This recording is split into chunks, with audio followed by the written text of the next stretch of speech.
Sarah Chen opened her banking app one Tuesday morning in March 2023 and counted 14 separate charges, all under $20, all recurring. Netflix, Spotify, Adobe Creative Cloud, iCloud Storage, Peloton, HelloFresh, LinkedIn Premium, Canva Pro, YouTube Premium, Grammarly, Headspace, Disney Plus, Amazon Prime, and something called Mindfulness Monthly she couldn't even remember signing up for. $263. Gone. For things she once bought once and owned forever, this is unpriced risk. Everything made sense, right up until it didn't. Sarah was staring at the end of ownership itself. Another shelf held CDs she'd burned her own money to buy as a teenager, each one a $12 decision she'd agonized over at Tower Records. She owned those completely. Nobody could take them back. But everything on her phone? Gone the second she stopped paying. Every playlist she'd built on Spotify over a decade, every document she'd stored in the cloud, every show she was halfway through on Netflix, the files she'd created in Photoshop that only Photoshop could open. Canceling didn't mean losing access to a service. It meant losing access to her own stuff, her own choices, her own digital life. She didn't rent movies anymore. She rented the ability to remember what movies she liked, like paying monthly rent on your own memories. The shift had been so gradual she hadn't noticed it happening in real time. But sometime in the last 10 years, ownership had become a luxury product reserved for people willing to pay extra.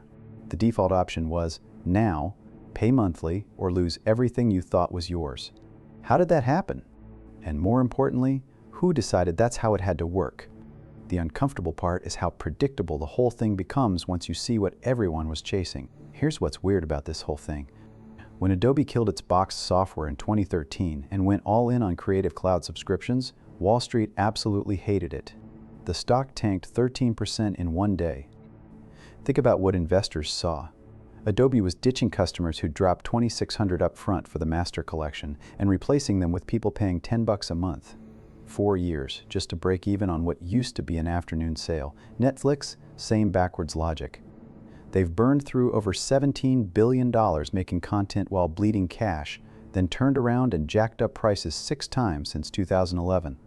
Spending more to make stuff, charging more to watch it, like a restaurant that raises prices every time it adds a new dish to the menu. The gap just keeps getting wider. It's not just tech companies pulling this move. Microsoft spent decades selling Office for $300, pure profit once development was paid for. Then they launched Office 365 and torched the model that had made them the most valuable company on earth. Peloton sold $1,200 bikes, then slapped a $44 monthly fee on top. John Deere sold tractors farmers could actually fix, then remotely locked them down and started charging for software unlocks. Every single one abandoned a business model that worked, that printed money for something that costs more upfront, takes years to pay back, and pisses off customers. Wall Street's screaming, it's a bad idea, customers are furious about it, so why do it? What are these companies seeing that makes the math worth destroying everything that got them there? Mark Benioff saw it first. Back in 1999, he launched Salesforce with a pitch so simple it sounded boring. No software to install, no servers to maintain, just log in and pay monthly. Wall Street yawned. Software companies traded at 3 to 5 times their annual revenue. Solid, predictable, nothing special. Then something shifted. By the mid-2000s, investors started paying 10 to 15 times revenue for subscription companies like Salesforce. Same product, different payment model, triple the valuation overnight. The math was irresistible. Private equity firms built an entire playbook around this discovery. Buy a traditional software company trading at 4 times revenue, convert the customers to subscriptions, wait 18 months, then flip it for 12 times revenue. Thoma Bravo perfected this trick, doing it over 40 times between 2003 and 2020 with companies like Barracuda Networks and SolarWinds. They didn't invent better products, they just changed how people paid for the same ones. The reason was brutally simple. Investors don't just want revenue, they want predictable revenue. They can count on months in advance. A company that sells you Photoshop for $700 has to convince you to buy it again next year. Maybe you will, maybe you won't. But a company charging you $10 a month, you're locked in until you actively decide to leave. That predictability lets analysts model future cash flows with confidence. Confidence means higher valuations, and higher valuations mean executives get richer when they cash out their stock options. It's like switching from fishing with a rod to owning the pond. You know exactly how many fish you'll catch. Adobe's CEO Shantanu Narayan took the stock hit in 2013 because he knew what came next. By By 2017, Adobe's market cap had tripled. The customers who hated subscriptions, they kept paying anyway. They had no choice. The old software stopped getting updates. Here's what nobody wanted to say out loud. They weren't selling you convenience. They were buying your forgetfulness. In 2018, a team at Stanford's Consumer Psychology Lab ran a simple experiment. Two groups got the same streaming service. One group had to manually approve payment each month. The other got automatic renewal with a stored credit card. After 6 months, the auto-renewal group was spending 43% more. Not because they used the service more, but because they forgot to cancel things they'd stopped using. The gym industry had known this for decades. In 2000, Fitness disclosed in an SEC filing that the average member visited less than twice a month, but cancellation rates stayed below 5% annually. The CFO later explained the model in an investor call. The friction to cancel exceeds the monthly pain of the charge. That sentence became a template. By 2020, Spotify, Netflix, Adobe, Microsoft, and dozens of others had adopted identical auto-renewal systems. Stored payment methods, cancellation buried 3 menus deep. Then came the price creep nobody was supposed to notice. Netflix started at $7.99 in 2010. By 2023, the basic plan hit $15.49, but not all at once. 50 cents here, $1 there, spread over 13 years. It's like slowly turning up the heat on a pot of water. Except the frog would actually jump out. Humans don't. A 2021 study from the University of Chicago found that consumers tolerate annual price increases up to 8% on subscriptions they've held for more than a year, but would reject the same total price if presented up front. The companies weren't hiding this strategy. A leaked internal memo from a major SaaS firm in 2019 put it plainly: our churn models show customers who survive past 90 days will tolerate 3x the pricing of new acquisitions. They'd figured out how to charge different people different amounts for the same thing. You just had to be patient. Here's the thing. Everyone was dancing around. Subscriptions weren't the new business model. They were the old dream finally made real. In 2009, Amazon did something that should have been impossible. Customers woke up to find books they purchased, actually paid for, clicked buy now, had vanished from their Kindles overnight. Amazon had deleted them remotely. The title? 1984. You can't make this up.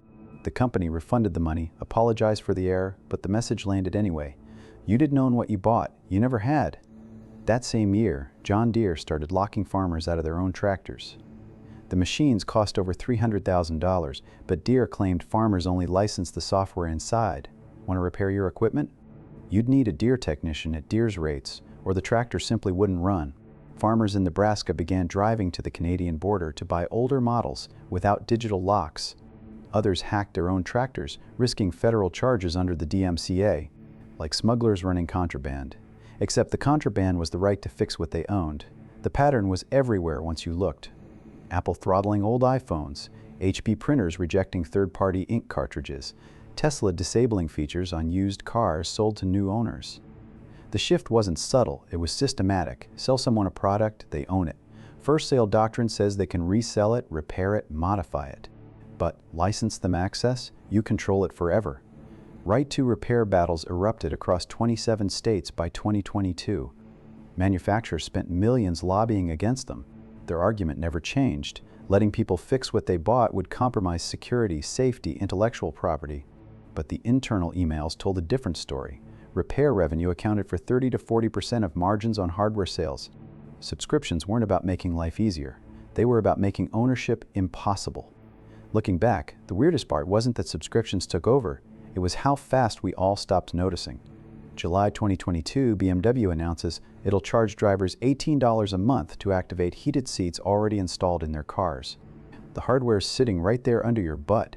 You paid for it when you bought the vehicle. But to make it work, monthly fee.